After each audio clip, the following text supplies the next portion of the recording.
नमस्कार, आप देख रहे हैं हॉर्नबिल टीवी। आपके साथ मैं हूं रोहित विक्रम सिंह। बुलेटिन की शुरुआत करेंगे बड़ी खबर के साथ। रुद्रप्रयाग से बड़ी खबर आ रही है।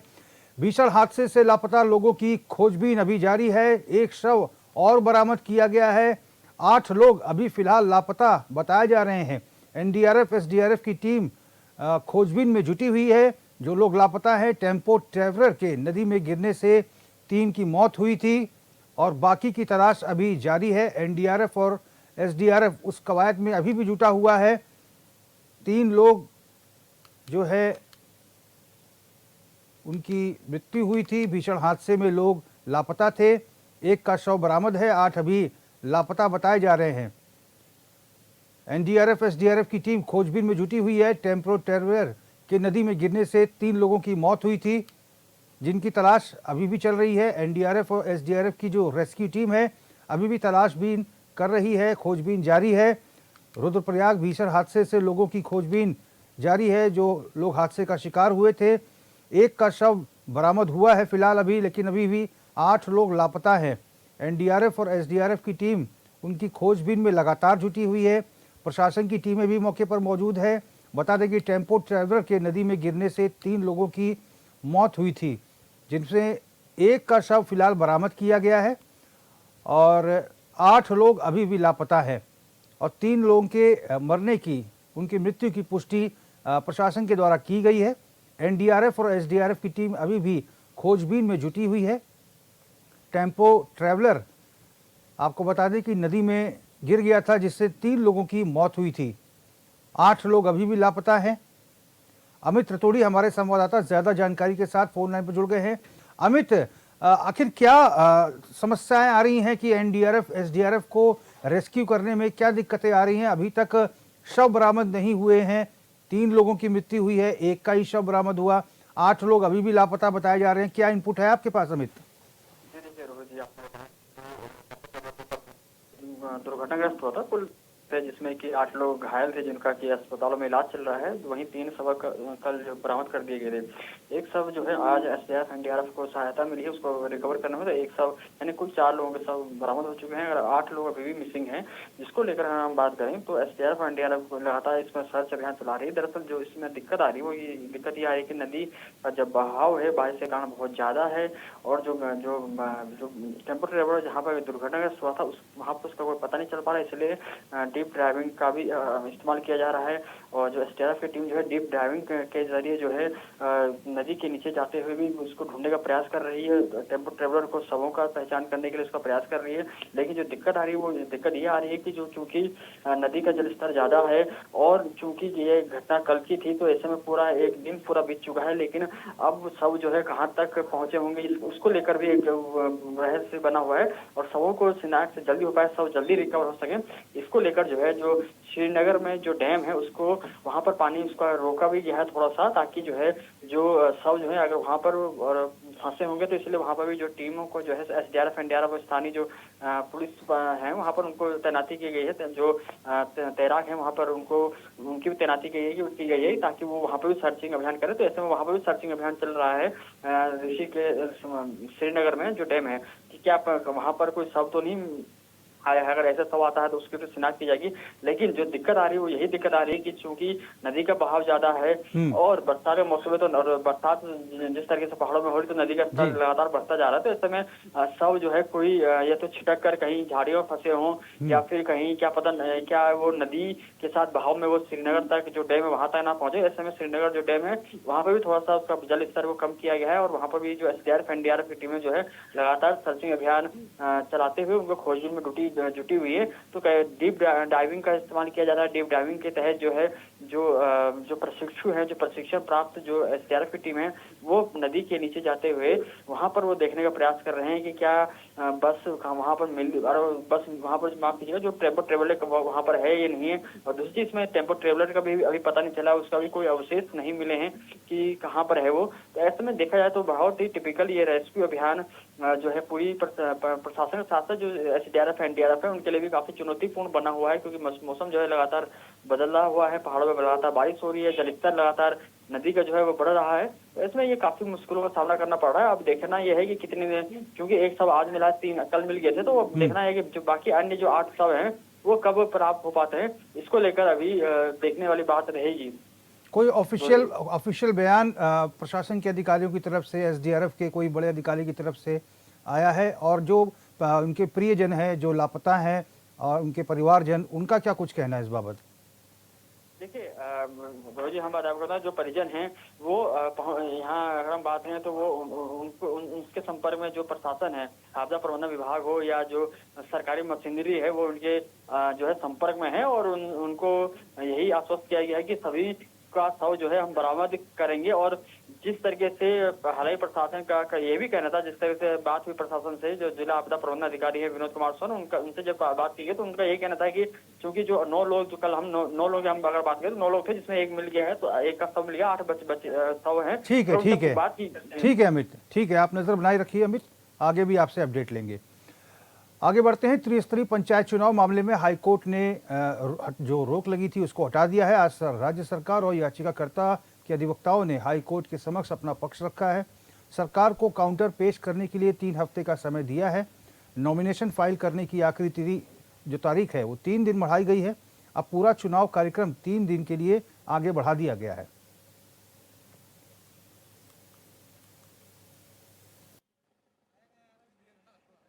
अधिवक्ता महोदय ने अभी आप लोगों को ब्रीफ किया है कि ऑनरेबल चीफ जस्टिस सर की कोर्ट में जो डिसीजन हुआ है, स्टे वैकेट हुआ है और एक हमें नया शेड्यूल जारी करना है, जिसको कि इलेक्शन कमीशन के परामर्श से राज्य सरकार के द्वारा नया शेड्यूल जारी किया जाएगा। और इलेक्शन, जैसा कि हमने पहले भी कमिट किया था, सरकार का कमिटमेंट था कि जुलाई महीने में हम कंप्लीट कर लेंगे, तो हमारे इलेक्शन प्रोसेस जुलाई महीने में हम कंप्लीट करने के लिए कमिटेड है।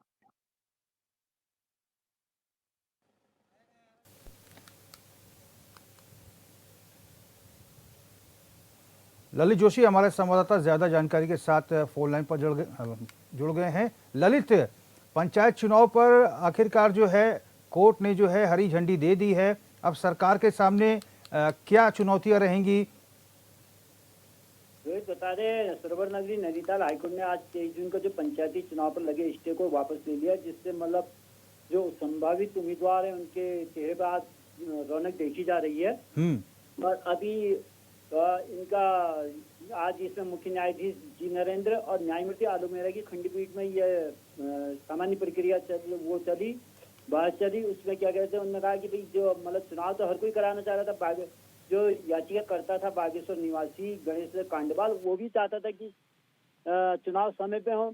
और चुनाव पे जो मतलब ये आरक्षण वगैरह मुद्दा जो चला था कि महिलाओं की जगह पे वो जेंट्स वगैरह, जो मतलब कुछ खामियां रह गई थी उसको लेके, उसमें आज बहस हुई। तो हाईकोर्ट ने मतलब ये कर दिया कि इसको मतलब जो तय हुआ था जुलाई के महीने में ही मतलब चुनाव होंगे। जी रोहित, 3 दिन का जो है समय दिया गया है, चुनावी कार्यक्रम 3 दिन के लिए आगे बढ़ाया गया। इसके तहत क्या कुछ हो सकता है सरकार के स्तर पर? देखिए, जैसे 25-26 ये था, क्या कहते हैं, अभी आपके नॉमिनेशन होना था, तो नॉमिनेशन की तो डेट निकल गई थी, उसमें स्टे लग गया था और सरकार ने भी कैंसिल कर मान लिया था कि अब चुनाव स्थगित हो ही गए हैं करके। तो जहाँ तक अब संभावित है, कल से शायद मेरे ख्याल से नॉमिनेशन प्रक्रिया शुरू हो जाएगी। जी रोहित। ठीक है ललित, बहुत बहुत धन्यवाद आपका तमाम जानकारी के लिए। प्रदेश की धामी सरकार अगस्त महीने में विधानसभा का मानसून सत्र आहूत करने जा रही है। मुख्यमंत्री पुष्कर सिंह धामी को सत्र के स्थान और तारीख को लेकर निर्णय लेना है। प्रदेश मंत्रिमंडल ने सीएम धामी को इसके लिए अधिकृत किया है। साथ ही सत्र को लेकर राजनीति का जो है बाजार में चर्चाएं गर्म हो गई हैं। उत्तराखंड विधानसभा का मानसून सत्र अगस्त में आहूत होने जा रहा है, जिसके लिए मुख्यमंत्री पुष्कर सिंह धामी तिथि और स्थान भी तय करेंगे।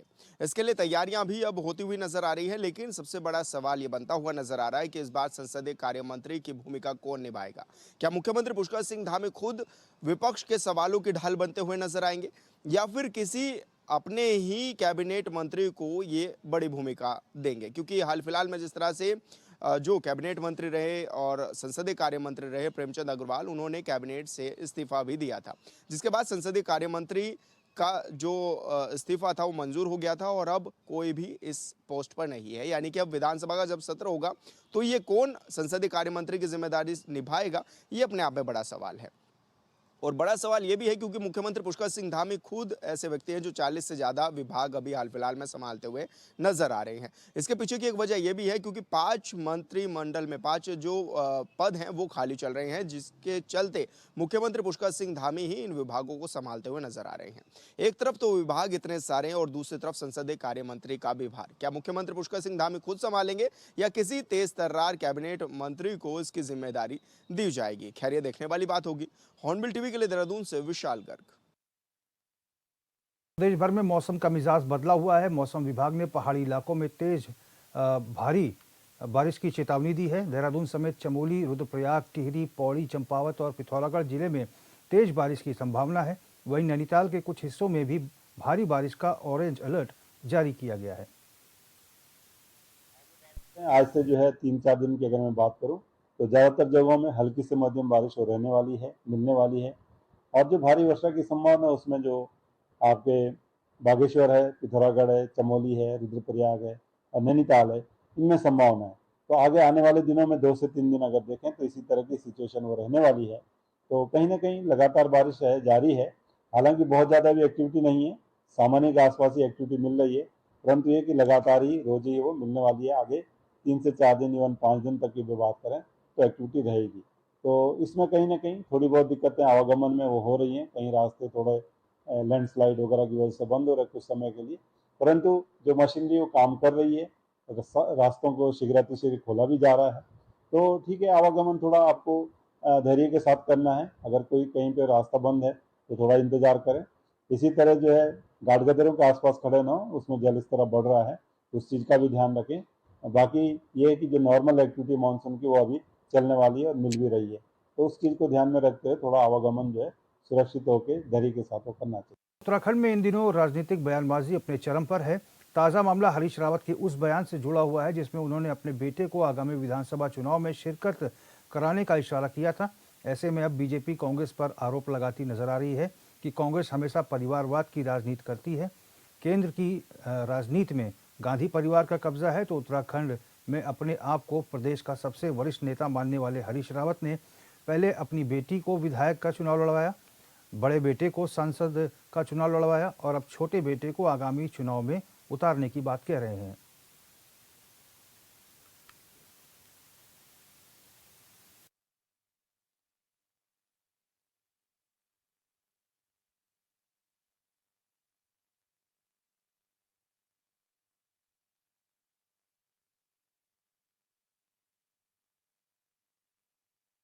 देखिए, भारतीय जनता पार्टी हमेशा परिवारवाद की विरोधी रही है और कांग्रेस पार्टी में जिस तरह से परिवारवाद चल रहा है और कांग्रेस पार्टी एक परिवार की प्राइवेट लिमिटेड कंपनी की तरह चल रही है, ये प्रत्यक्ष रूप से दिखाई दे रहा है। इसके रूप में आप देश के रूप में देखेंगे तो गांधी परिवार के का वर्चस्व है। उनकी माँ, बेटा, बेटी सभी उच्च पदों पर हैं।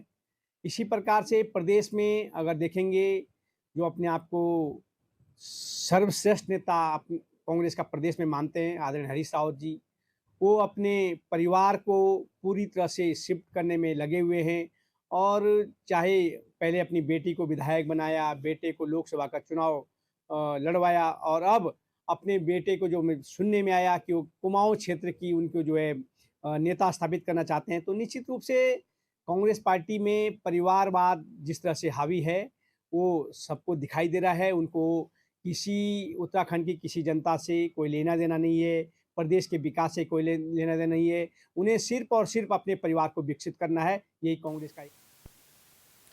अल्मोड़ा मेडिकल कॉलेज में लंबे समय से बनी डॉक्टरों और फैकल्टी की कमी को लेकर थोड़ी राहत मिली है। हाल ही में संस्थान को कुछ नई फैकल्टी मिली है और कॉलेज से स्थानांतरित हुए वरिष्ठ शिक्षकों के स्थान पर प्रतिष्ठानीय नियुक्तियां की जा चुकी हैं। इसके अतिरिक्त ईएनटी और गायनेकोलॉजी विभाग को प्रोफेसर और सर्जरी विभाग को एसोसिएट प्रोफेसर मिल गए हैं। वहीं कॉलेज के प्राचार्य ने कहा कि नियमित फैकल्टी मिलने से न केवल छात्रों को शैक्षणिक गुणवत्ता का लाभ मिलेगा, बल्कि अस्पताल में विशेषज्ञ डॉक्टरों की मौजूदगी से मरीजों को भी बेहतर चिकित्सा सुविधा उपलब्ध हो सकेगी। हालांकि स्थिति अब भी संतोषजनक नहीं कही जा सकती। कॉलेज में स्वीकृत पदों की सापेक्ष लगभग 60% अब भी रिक्त हैं। जिससे फैकल्टी की भारी कमी बनी हुई है। यहाँ पे अभी कुछ जो सीनियर फैकल्टी हैं उनके ट्रांसफ़र हुए थे, तो उनके बदले नए लोग आ गए हैं।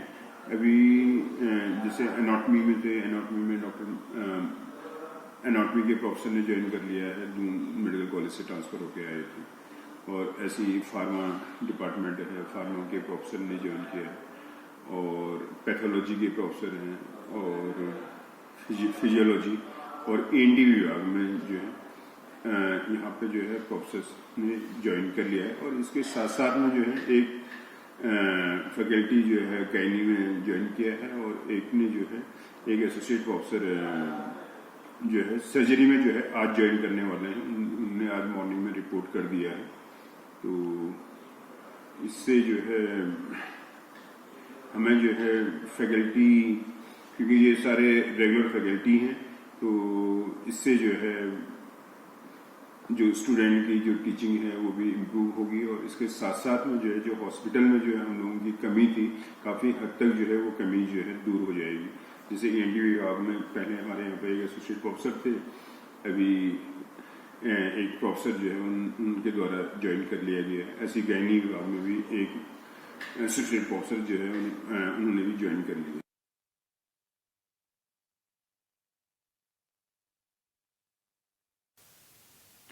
रुड़की चंद्रशेखर चौक पर मुख्यमंत्री का पुतला दहन करने पहुंचे कांग्रेस कार्यकर्ताओं से पुलिस ने पुतला छीन लिया। दरअसल कांग्रेस महानगर राजेंद्र चौधरी के नेतृत्व में कांग्रेसी शहर के होटलों में चल रहे देह व्यापार और वेश्यावृत्ति को लेकर मुख्यमंत्री का पुतला दहन करने पहुंचे थे, जिसके चलते पुलिस पहले से ही अलर्ट थी। और जैसे ही कांग्रेस कार्यकर्ता पुतला दहन करने की तैयारी कर रहे थे, उससे पहले ही पुलिस ने धक्का मुक्की के बीच कांग्रेस कार्यकर्ताओं से पुतला छीन लिया।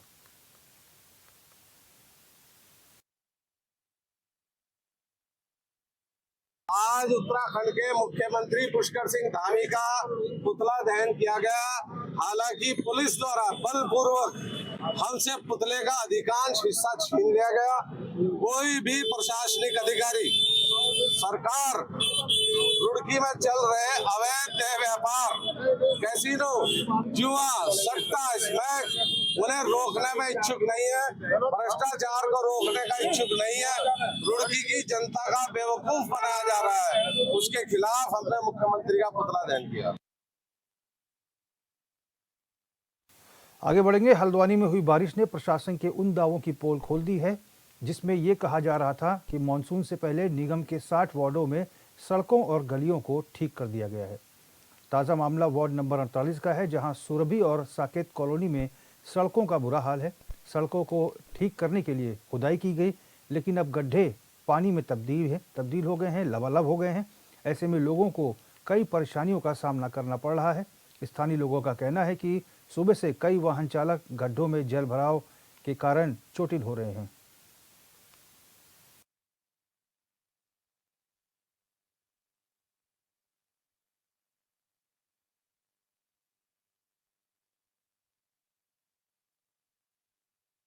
जी सर, दिक्कतें तो काफ़ी हो रही है, बहुत इसको कम 1 साल इसको हो गया है, काफ़ी दिक्कतों का सामना हमको करना पड़ रहा है। आज तो ये बरसात का मौसम शुरू हो गया, बरसातों में तो जो ये इतना बड़ा गड्ढा बना दिया यहाँ पर कुछ दिन पहले। अभी देखिए यहाँ पर सुबह एक ये देखिए आपके पीछे आपको ट्रैक्टर रोल दिख रही है, ये फंसी पड़ी है। एक आदमी भी गिर गया था इसमें सुबह। तो मेरी तो सरकार से ये है विनती की जल्द से ये इस रोड को बनवाइए और लोगों को इस समस्या से निजात दिलाइए। पंकज सक्सेना हमारे संवाददाता ज़्यादा जानकारी के साथ फोन लाइन पर जुड़ गए हैं। पंकज, स्थितियां जो हैं ठीक नहीं हैं हल्द्वानी में, क्या कुछ समस्या आ रही है? आखिर नगर निगम हर साल कहता है कि व्यवस्थाएं ठीक कर ली जाएंगी, लेकिन अभी भी जो खबर आपने भेजी है उसमें लोग काफ़ी परेशान दिख रहे हैं। हाँ, देखिए बताना चाहूँगा, ये जो नगर निगम के द्वारा जो घोषणा की जाती है, वादे किए जाते हैं कि मानसून से पहले सभी तैयारी की जाए, कहीं भी कोई जलभराव नहीं होगा, लेकिन यह स्थिति यथा स्थिति रहती है। प्रत्येक वर्ष जो है 26 वार्डों में पानी भरा रहता है, लोगों को दिक्कतों का सामना करना पड़ता है। आप तस्वीरों में देख सकते हैं किस प्रकार से वार्ड नंबर 48 में जो है पानी भरा हुआ। ये वार्ड नंबर 48 की बात नहीं है, 13 की बात करें, 28 की बात करें, 57 की बात करें, 6 नंबर की बात करें या फिर 60 नंबर की बात करें, यहाँ पर जो है बरसात का पानी पूरी तरह से बना, अभी केवल मानसून की शुरुआत हुई है। नगर निगम जो दावे करता है उसकी पोल पूरी तरह से यहाँ पर खुल गई है। स्थानीय लोगों को काफी परेशान का साफ तौर से कहना, पिछले कई सालों से हम लोग सड़क की मांग करते हैं और नाली की सफाई की मांग करते हैं। हालांकि नगर आयुक्त रीता सिंह जो है खुद स्वयं कमान संभालती है, सड़कों पर जाकर नालों जो भर जाते हैं उनकी देख रेख करती है, अपने कर्मचारियों करवाती है। लेकिन बाढ़ों की स्थिति यथा वैसी की वैसी रहती है। बाढ़ों की तरफ किसी भी अधिकारी या नगर निगम का किसी कर्मचारी का ध्यान नहीं होता है। जी पंकज, शहरी विकास विभाग की तरफ से लगातार जो है बजट दिया जाता है शहरों के विकास के लिए, उस धन का क्या करता है नगर निगम? देखिए, बताना चाहूंगा, साफ तस्वीरों देख सकता है, केवल जो नेशनल हाईवे होता है या हाईवे होते हैं उनकी देख रेख की जाती है। लेकिन बाढ़ों की स्थिति स्थिति वैसी की वैसी रहती। 2000 करोड़ मोदी जी ने यहाँ पर दिए थे हल्द्वानी के सौंदर्यीकरण के लिए, उसका चौड़ीकरण तो किया जा रहा है, चौराहों का चौड़ीकरण किया जा रहा है, लेकिन बाढ़ों की ओर कोई ध्यान नहीं देता। मैंने आपको पहले बताया कि नगर आयुक्त मेयर साहब खुद जाकर रोडों की जरूर चौड़ीकरण देख रहे हैं, रोडों की नालियां देख रहे हैं, लेकिन बाढ़ों की ओर कोई ध्यान नहीं। अगर उससे पूछा जाए तो कहते हैं हमारी तरफ से पूरी व्यवस्था की जाएगी, लेकिन नगर निगम के दावों की पूरी खोल यहाँ पर खुद ही दिखाई दी। जी ठीक है पंकज, बहुत बहुत धन्यवाद आपका तमाम जानकारी के लिए। आगे बढ़ेंगे। उत्तराखंड राज्य गठन के 25 वर्षों बाद आज भी सबसे बड़ी समस्या पलायन है और इसके पीछे कई वजह हैं। पलायन आयोग ने पहले ही एक रिपोर्ट में इस बात का जिक्र किया था कि बेहतर स्वास्थ्य और बेहतर शिक्षा व्यवस्था के साथ रोजगार नहीं होने के कारण लोग मैदानी इलाकों में पलायन कर रहे हैं। अब धामी सरकार ने एक अच्छी पहल की है जिससे उम्मीद है कि उन गाँव में लोग रिवर्स पलायन करेंगे।